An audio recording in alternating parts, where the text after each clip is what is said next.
Sitting in the office at the Hotbox Gym, Colin Nathan. No. Viva. Viva. That's the thing. Okay, so I'll start off with the introduction. Viva. Viva. A lot of news to talk about, a lot of different fighters in different places, so it's getting quite busy right now. Yeah, thank God. It's been, it was challenging, man, you know. COVID screwed everything up for us. So things are not happening, it's moving, lots of things on the go, so it's very exciting. Well, let's start locally. In no particular order, Heki Butler and Simpiwe was announced recently. You got two other fights which Cyril Long hasn't now announced yet, but you'll be having those on the bill as well. Yeah. Excited to get those guys moving? Absolutely. I mean, listen, you know, it's like Heki's been unlucky, COVID, then the opponent coming in so late, sorry, not late, but rather 8 pounds overweight. Yeah. And it kind of all rhymes. But it's just crazy. I mean, it's never been in a situation where fighters weigh that much and coming into a contest. It's just madness. I don't know what the guys are thinking, honestly. Conco, you know, obviously it's just really good. He's still a world-class operator, and I think he still has another legitimate title run in him, as I do with Heki. So obviously now it's, you know, to shake off the ring rust, get them back in the winning column, and then obviously start doing my magic with getting them those big opportunities. How's Simpiwe looked since he's been back? Great. I mean, him and Heki are like chief sparring partners, so it's been really great. It's good to see, you know, the camaraderie between the two of them. It's always been there since their fight.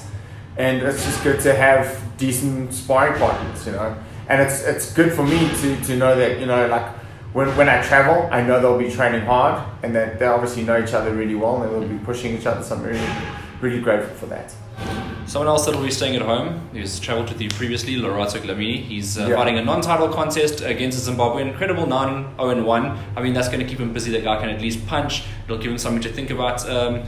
How do you assess his fight going out? Yeah, listen, I mean, it's a must-win fight for him, but it's also a keep busy fight for him. So it's a situation of him winning, getting a little bit more momentum, and then obviously moving up in the ratings. Very interesting situation now with the featherweight division globally around the world. The IBF title's now vacant. Josh Warrington had that what the fuck happened in that fight kind of vibe. Yeah. So that was crazy, you know. And then obviously you got Vargas versus Russell Jr. That's going to be very interesting. If Russell Jr. wins, is he going to move up? He's been sandbagging the title for so long. So I like the positioning where we are, but it's a must-win situation for Lorato. It sucks that I'm not going to be there. Like it was really difficult telling him, but obviously he understands. I mean, the gym's busy. We've got a lot of like global fights going on. Kanili Bolan as well. It's coming up, which is obviously a big one for us as well. So there's just so much activity, and I'm just grateful that my guys are seeing action. But Lorato understood the situation, and he also understands what's at stake. So he has to win this fight, and he has to win it well. We understand that Lorato is one of the world's top featherweights, but Yes. Is he ready to win a world title? Oh, absolutely. You know, like, he hasn't been active in the ring, but I've seen the developments behind closed doors in the gym, and I see the transformation that this kid's bringing to the table and in the ring. You know, he started out as this prelim kid, and now he's like legitimately a world-class featherweight. I think the world's his oyster. I think the world of his ability. I think the world of his commitment and determination. You just follow his social media posts, and you just get a good sense that this kid's got his head screwed on straight. He knows what he wants, and he wants to be world champion. And for me, that's just a great feeling sitting there telling you that, because I really believe it, he really believes it, and I know you believe it too. And there are guys who will question that, and that's okay. That's okay, because everyone's entitled to their opinion. But I think he could be the dark horse. I've said it to you before on your platform. I think he's going to be one of the dark horses of South African and African boxing, and I think he'll be world champion. Was it the Penaloza fight that made that you changed point of views? No, so I tell you, when he had that life and death experience against Maluleka, and he had like a lukewarm fight after that, and we got the opportunity for Penaloza. My assessment was, I'm going to put him in this position because either he's learned from the Maluleka fight or that's his level. And very often, fighters have that kind of performance and they level up. So I went into the Penaloza fight with a good game plan. You were there, and I knew if he followed the game plan, he would win. I never knew he would win so convincingly or so, like, it was a one-sided beatdown, to be honest. But to me, in that fight, he actually leveled up. And I thought, yeah, this kid's for real. Like, he's learned from that. He's developed from that, from the Maluleka fight. And he's come back and he's proved that he can level up and become a world-class featherweight. And he's done it. All right, well, that's Lorenzo Glamini, and you mentioned just earlier in the piece, Kanyile Bolana, who's going to be travelling to Italy. Again, you're not going to be there, but another part of your team will be there. What are his chances in this fight? I mean... Look, realistically, he's the underdog, but I like being in this position. I love being, upsetting the odds. And, Michael Magnesi is probably one of the better Italian fighters coming out of the country at the moment. Unbeaten, tough fight. But Bolana's got a chance. And here's the thing. When we fought Pilar and Ponchana, no one gave us a chance. And what happened? Oh, it was a split decision. That was a bullshit split decision. You know that I know that he won 8 rounds to 4 with a knockdown. It was an easy victory for us. And he had the right game plan. We got the right game plan from Magnesi. Bolana's one of those guys that's really underrated. No one gives him a lot of respect. And I like being in this position because, when you're not supposed to win and when you win, the victory is all that much sweeter. So I'm very confident that he can pull this off. Not going to be easy. Magnesi's a really world-class operator. He's a good fighter. But going to Rome and Italy, I think the world's his oyster, and he can do it. I really think he can. What do you think? I mean, I don't know if you watched this interview, but he said he'll be the first member of his family to be traveling abroad. I mean, it's quite a story, and to be putting that together, and world title, I mean, it all goes to where you... It makes my job all that much more rewarding because I sit here and it's not just about 2 guys getting in the ring and fighting each other. It's about what goes in behind the scenes, the human elements of what we do and what I do for a living. And making a dream come true, that gives me a lot of warmth. Better so than a fighter putting a belt around his waist, because the lives you change and the opportunities you create, it's something very rewarding, and it makes my job, I love what I do, and if you had to ask me one of my job descriptions, it's make dreams come true, so I love what I do. I really am blessed. So a guy like Bolana flew under the radar, and now he's getting his opportunity, right? He came up with the Zinger Fusil at the same time to a gym. Zinger got a lot of the attention, but do you think that Bolana's come into his own? I think so, and I think it's also because of the opportunities we've given, and I'm going to take a little bit of credit for that, but it is what it is, and fighters get opportunities. Sometimes you get one bite of the apple. This is his bite of the apple, and he needs to take advantage of that. He's in great shape. You've seen him spar. You've been here a few times watching him. I'm very impressed with his commitment and dedication to what he has to do, and he's looking the part. So again, it goes back to I'm just blessed. I'm very, very blessed to be in this position to create these opportunities and help these fighters achieve their goals and dreams. So the biggest fight that obviously is going to be mentioned is Maurizio Mthalane. Right. IBF defense of a title will be the 4th defense. Get past Sonny Edwards, who's a live threat. He is a live threat. Absolutely is. And he's a really good fighter. Really, really good fighter. So, I mean, what do you make? Because there's obviously a lot of travel involved, and then there's obviously the obstacle that's left to be taken care of, which is the fight. Right. Yes. So, I mean, it's all these little challenges, right? So it's one thing at a time.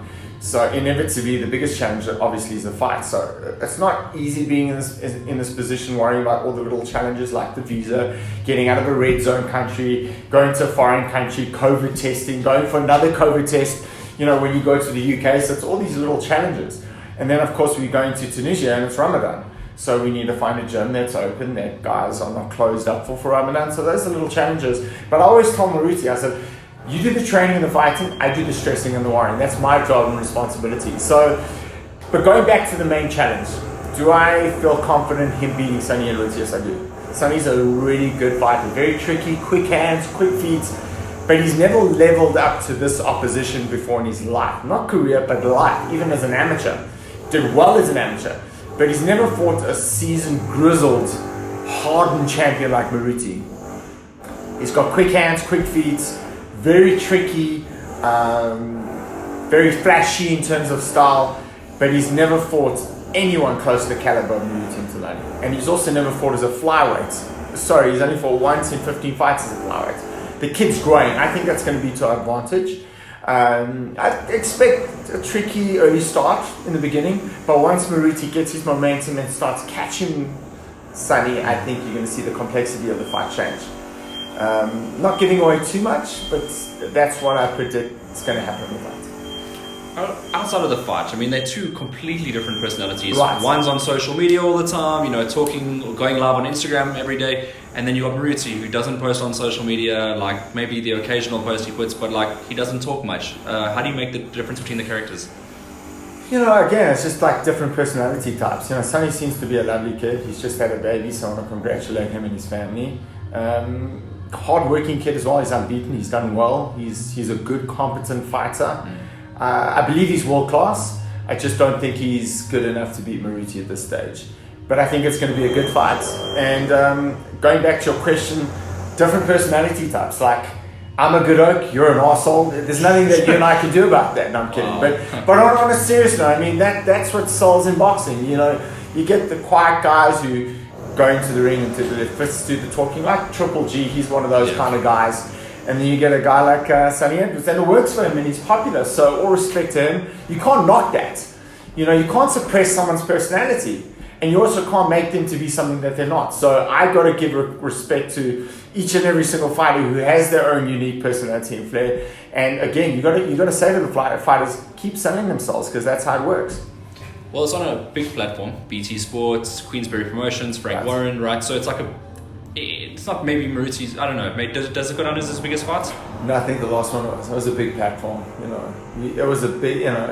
Maybe on par. I think so, because this fight's going to go global as well. So we're the main event. Last fight we were the main support to Murata, which was obviously. I mean, Murata in Japan's a rock star.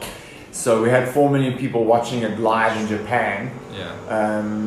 4.5 million watching it live in Japan. That was quite big, excluding the rest of the world, so it was pretty big. So hopefully we can get some great numbers in the UK as well, and obviously in Europe and globally in the world. On the undercard, before I get to the other news that we're going to Well, you're going to be there with us, so it's going to be great. I want to be there, so yeah, that's going to be great. So let's go, champ. Talking about guys like Michael Condon. Great kid. You and I had met him. He's a good guy. Good trainer as well. Great trainer in Adam Booth. And I know that there's another fight just under that, which is 2 undefeated Brits, a little bit of a heavyweight division as well. Right. Kieran Smith's going to be involved there. Right. He's flying under the radar. So in terms of the bill, Maruti headlining that bill is quite a statement, isn't it? Yeah, I think so. And it goes back to an interview I was doing this morning for one of the local newspapers here. Maruti deserves it. He's not just a great South African world champion. He's a great African world champion. And he's one of the all-time greats. And the fact that he's getting this much popularity and attention, he's worthy of that. He is worthy of it. And you've got to give respect to him, because he's done what he's had to do. He's been unbeaten for close to 13 years now. And I'm a fan of his. He works hard. He's just a great ambassador for the sport of boxing and sport in general for South African and African sport. Okay, and this was a question for mainly from the boxing public. The Martinez fight, shall he get past Edwards? Which obviously you're saying he's going to get past Edwards. Is that fight makeable before the end? I think it's one fight at a time. We also have a mandatory with Mama, which we have to fulfill. Okay. But if the unification comes and Eddie Hearn's listening, Eddie actually's been talking about the fight for a while now. We were close on doing it last year, but there was a lockdown and COVID, so that didn't materialize. The stakes obviously now are a lot higher, so the money has to be there. But I'm all for it. I'm all for it. I think it's a great fight. It's a unification. And obviously, Hot Box wants another Ring Magazine belt to the gym. So let's go, champ. I'm keen. I like how that went into the next topic, because Eddie Hearn, let's talk about him. It's been great dealing with Eddie Hearn. We've just done the award for Zili Fights, and it's been great dealing with Eddie. So, yeah, that's just obviously, that's in Vegas. I'm very excited about that for Zili. See, I can separate issues. And I did promise South African boxing I would deliver, and I have delivered. So now the choice, it's up to Fazili now. It's up to Azinga. And I'm confident that him and Sheep will win this fight. I still think the world of his ability. I've told you that before. And he should get past Ward, and there'll be 1 or 2 other surprises when he beats Ward. Do you think he beats Ward quite easily? He should. I really do think so. Just purely on talent. Again, I don't know what goes on behind closed doors in the training camps, but just on paper, I think we should beat him. So from a South African point of view, you said it's been good dealing with Eddie Hearn, but what is Eddie Hearn's like as a person behind the camera? It's been cool. It's been cool. It's been great dealing with him. He's very fair and straight. There's no bullshit with him. So I'm very, very excited about starting a working relationship with him. And that's obviously looking like it's coming. Yeah, sorry, we've already started the working relationship. Yeah. Let me rather rephrase and say it's been great working with him. So, I just think again it goes back to what I said to you. I care about South African boxing, I want to create opportunities for South African fighters and African fighters. Again, also want to say a big shout out to NTK. It's great representing them for Africa, and just this is, I'm nowhere. I'm still on the starting blocks. I'm just getting started. So I'm very grateful that these opportunities are coming my way for my fighters that I represent, and this is just the beginning. Right. So I think I've covered everything. I think so. You think so? Yeah? Fair assessments. You're good at it, right? Good. Great. Yeah. A quick question for you. Excited about the whole trip for Team Mzalani? Yeah, Team Mzalani. Can't wait for the trip. Obviously, everyone that's going to be going is going to enjoy the time. Obviously, it's important that Maruti obviously gets the win at the end of the day. I think that's the most important thing. But yeah, great time to be in England right now. Let's go, champ. Viva, guys. And just, thanks to all the listeners and the guys viewing and tuning into your channel. Grateful for the opportunity, and obviously love your platform, and guys need to keep watching it. Like, comment, subscribe. Thank you very much.